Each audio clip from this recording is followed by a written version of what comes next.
Hello everybody, welcome to today's video. So, I just did a video examining the best case scenario for the Democratic Party and the Senate races this November. And now, this video is a counterpart of that video. In this video, we're going to look at the best case scenario for the Republican Party. We're going to look at the best Republicans can do this November in the Senate races. And, this case is a possible one, a realistic one that may occur if things are all on the Republican side. And yeah, I like the previous video I made back in May, I think, or June, I don't know, but yeah, this is a possible one if things are are going well for the Republican Party, and actually things doing are going well for the Republican Party. You can look at the economy. The economy is thriving. It's doing well, and the Republican Party can use this to their advantage, and they're currently doing it. And you can look at the states that hold elections this November.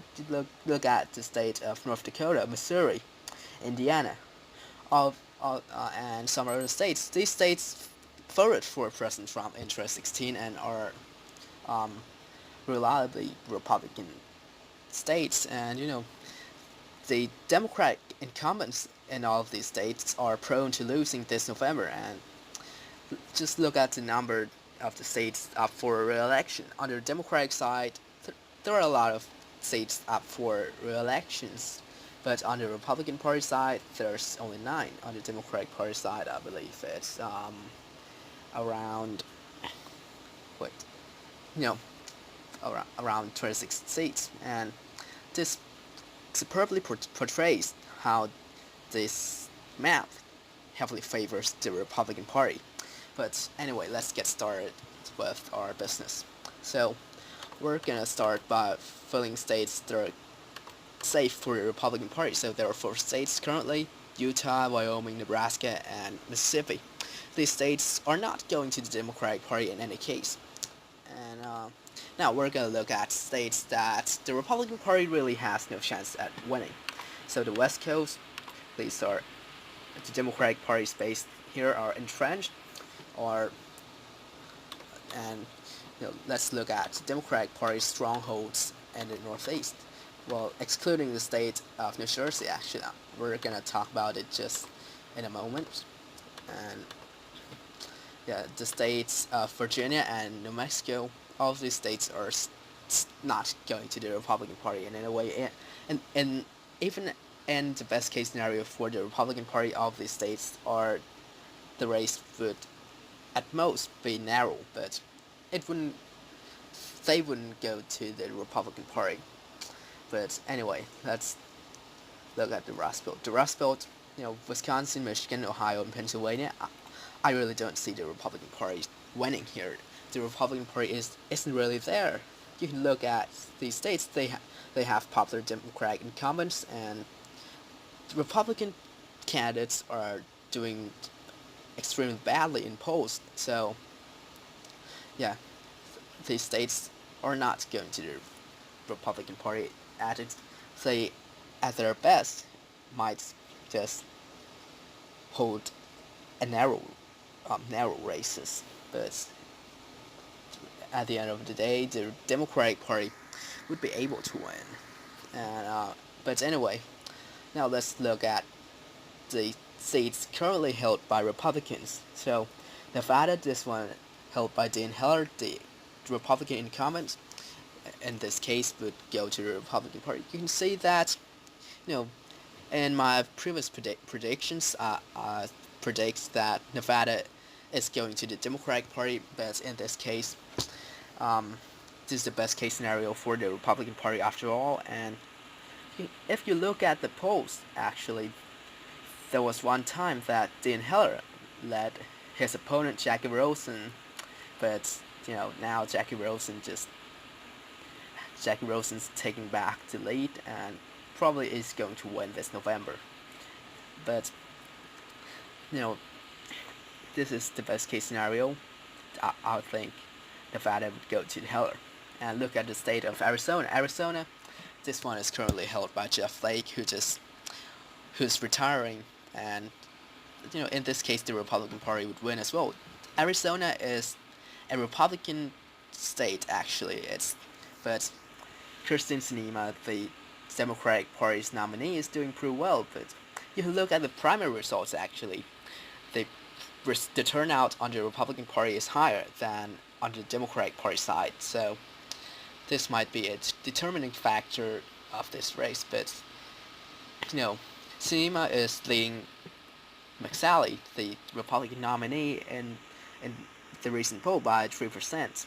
But you know, McSally just led Sinema in previous polls just not too long ago. So I think this race would be competitive, and in the best case scenario for the Republican Party, McSally would win. Now look at the state of Texas. Texas is currently held by Ted Cruz, and Cruz is not doing pretty well in the polls. He's at 39% against his opponent Beto O'Rourke, who was at 38%. And that's just 1% lead in a state like Texas, a deep red conservative state. And Beto O'Rourke just did. Beto O'Rourke has done very well in fundraising, and he he's taking the momentum, and Ted Cruz could lose, but in this case, Texas is still Texas. It's still a conservative, a red stronghold for the GOP, and in this case, Ted Cruz would win. But I wouldn't say it's a safe Republican state anymore, and the Senate race this November. But anyway, now let's look at the state of Tennessee. Tennessee, this one would go to the Republican Party in the best case scenario, and in normal case, I think it would be competitive and it can go either way. But in the best case for the GOP, I think the GOP could win. Marsha Blackburn, the Republican nominee, is a favorite to win here. She's she's a conservative, with she's a U.S. representative representing the 7th district, and she has that proven record of conservatism that Tennesseans pretty favor. And you look at the voting turnout from the primary. The turnout on the Republican Party side is higher than on the Democratic Party side here, and that could portend a Democratic Party's loss this November. And yeah, Tennessee is also a red state. Actually, it's voted for Republicans in presidential elections for a considerable amount of time, and it's a southern state. You know, Democratic Party, although Phil Bredesen is a popular former governor here, but yeah, this is the best case scenario after all. So I'll give the seat to the Republican Party. So you can see that the GOP now has the majority, 51 seats, to the Democratic Party's 42 seats. Now, let's look at the states that currently seats Democrats but could flip Republican this November, and these are the states of Florida, Missouri, Indiana, North Dakota, and Montana. West Virginia and New Jersey are different stories, but I'm not gonna touch them just yet. So let's first look at the state of Montana. Montana, in general case, I think would go for the Democratic Party, since John Tester, the incumbent Democratic senator, is mildly popular and is doing pretty well in polls and fundraising. But Montana, in this case, this is the best case scenario for the Republican Party.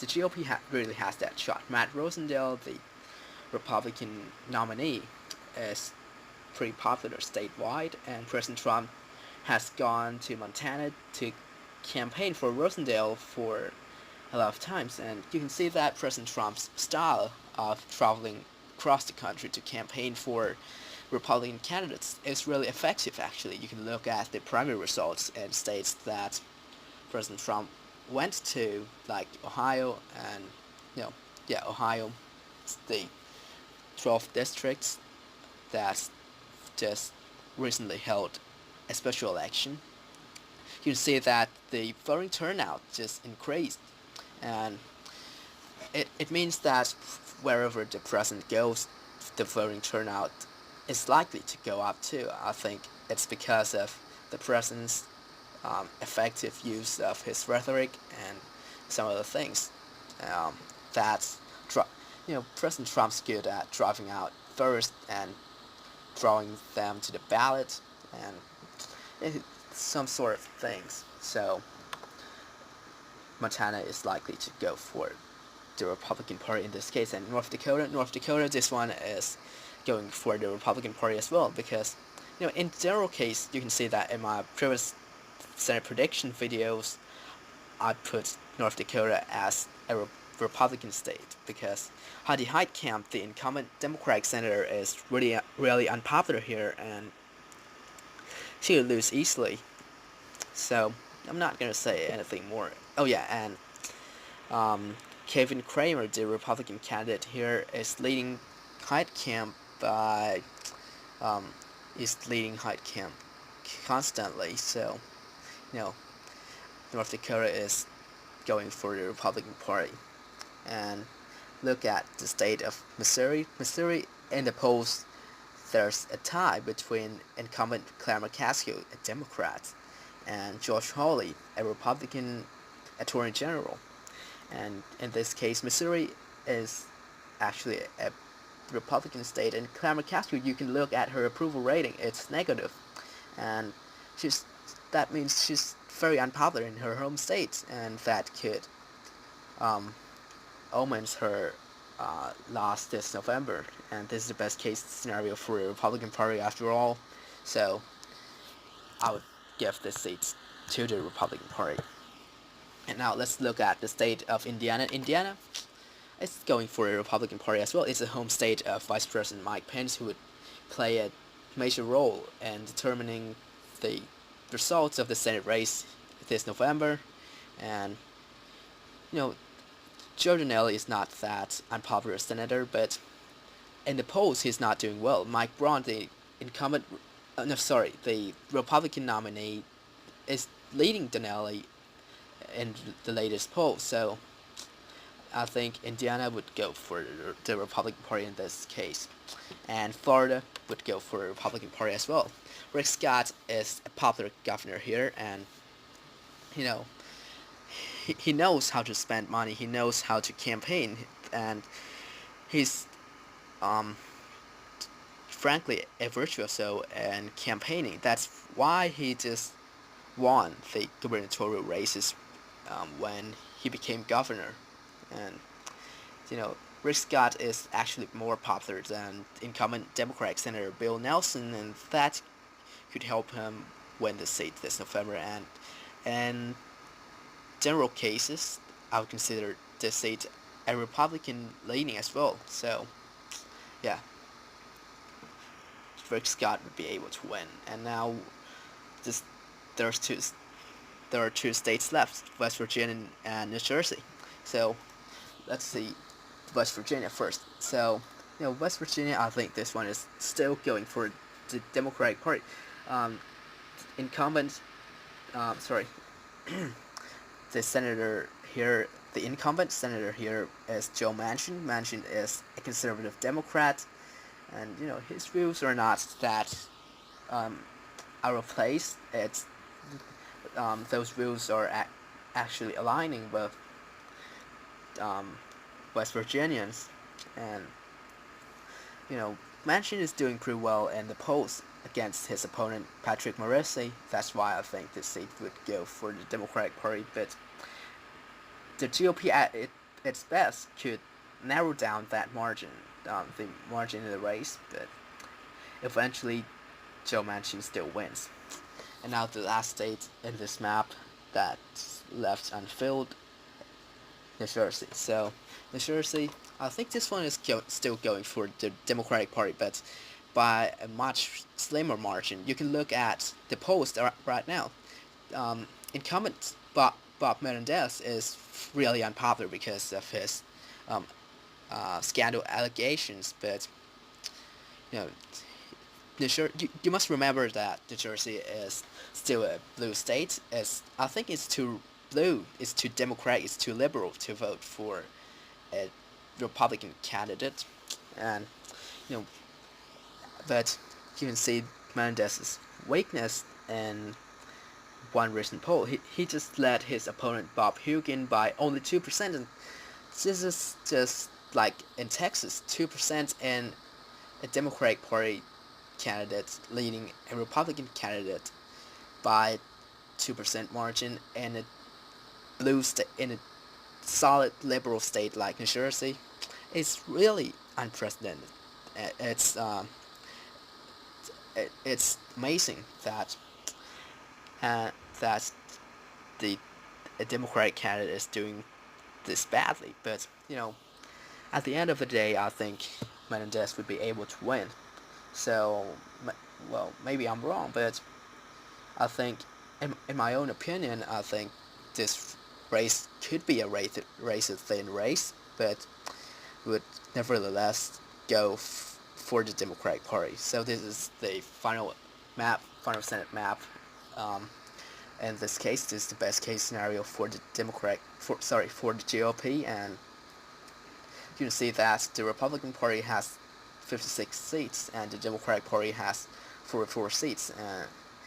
A big majority for the Republican Party, and you know this is amazing for the GOP and a blue wave year, a midterm year like this. But anyway, this is the result of this case, in my own opinion. So thank you so very much for watching this video. You can like, share, and subscribe to my channel, and you can check out my other videos as well. And I'll see you all later.